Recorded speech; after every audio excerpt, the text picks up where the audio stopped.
Hi, my name is Kimberly Hernandez, and I wanted to explore the question, is the American dream real, while referring to Langston Hughes' poem, Let America Be America Again. Published in July 1936, Langston Hughes painfully expressed, America was never America to me, in his poem, Let America Be America Again. He wrote this poem while riding the New York City train and while reflecting on the struggles caused by the Great Depression. Now, 85 years later, many Americans still share the same feelings and experiences as Hughes.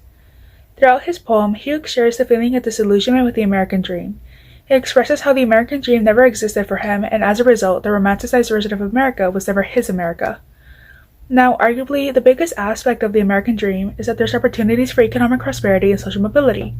But according to research from the Federal Reserve Bank of St. Louis, it seems that those opportunities aren't actually as wildly available as they're made out to be. Research shows that in 2016, the top 10% of Americans own 77% of the U.S. wealth, while the bottom 50% own 1% of the total wealth. The wealth disparity in America isn't something new, either. Hughes clearly expressed about the disparity in his poem as he stated, I am the poor white fool with them pushed apart, clearly referring to the economic struggles faced by American citizens. The Federal Reserve Bank's research also shows that the wealth disparity was present in 1989, with 67% of the wealth being owned by the top 10% of Americans. Continuing on, the wealth disparity is also an issue of systemic racism, as shown by the Federal Reserve Bank, that in 2016 a typical white family had around 10 times the wealth than the wealth of the typical black family. The issue of wealth disparity is also mentioned in Hughes' poem since part of the American dream includes economic opportunities. For example, Hughes expresses, I am the immigrant clutching the hope I seek and only finding the same old stupid plan of dog eat dog of mighty crush the weak. Here, Hughes is referring to immigrants' disillusionment when they realize that the same hierarchy exists in America, where social mobility is difficult to achieve. This is the idea that social mobility and economic opportunity doesn't exist, or at least not to the extent of the American dream.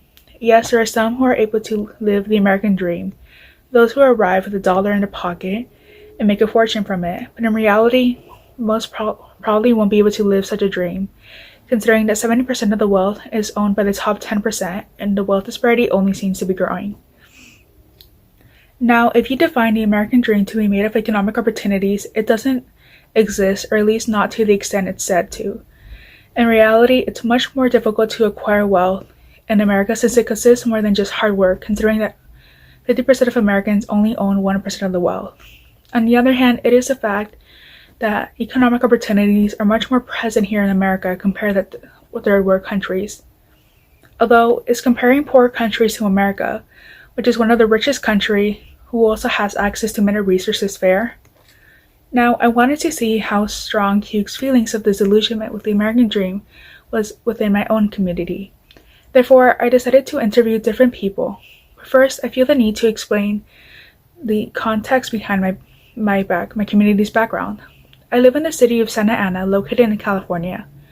According to the U.S. 2019 census, 76.8% of the city's population is Hispanic/Latino, 38.6% of the population are foreign-born, 15.7% of the population fall below the poverty line, and 32.2% of the population have at least a high school education or higher. That's a general overlook of Santa Ana. Now, to get insight if Hughes' experience with the American dream is also shared within my community, I decided to interview a few people from Santa Ana. I interviewed 2 different people from my local community, and I asked them all the same question. What's your experience with the American dream, and do you believe in it? And this is how they responded. The first person is an 11th grader who was a fellow student attending Godinez High School, located in Santa Ana. When questioned, she responded with, I believe the American dream started as an ideal place that allowed you to be free, but in reality, the American dream only exists for white people, and it doesn't really happen for people of color, so I don't really believe in it. My experience with the American dream is quite different from my parents, since my parents cannot speak English much. While I can, and I have been influenced by American customs, but my parents aren't that quite accustomed even though they've been here for like 30 years. This interview clearly seems to reflect the ideas expressed in Hughes' poem, and how the American dream has a facade, and it doesn't meet the high expectations set by itself. I then went on to interview another Godinez student, and she had a different outlook on the American dream. She responded to the question with, My experience with the American dream as of now has been great because I feel like I have a lot of opportunities that have come with hard work in school. I do believe in it because it has been fulfilled for many immigrants that come to the United States. They come to the United States with the ideal goal to have a better life through hard work. I also believe in this since the American dream that can then bring economic prosperity and happiness. This interviewer shares a very positive and hopeful outlook towards the American dream, which is almost the opposite of Hughes' point when he expressed America was never America to me, and the idea that the American dream doesn't exist for him. It seems that Hughes' beliefs are shared within some, but not all. The American dream also seems to mean different things to people. Some feel content with having the safety and somewhat minor opportunities, while others feel they were promised much more. Both responses are very valid and understandable. I myself am first generation and can relate to both of the outlooks.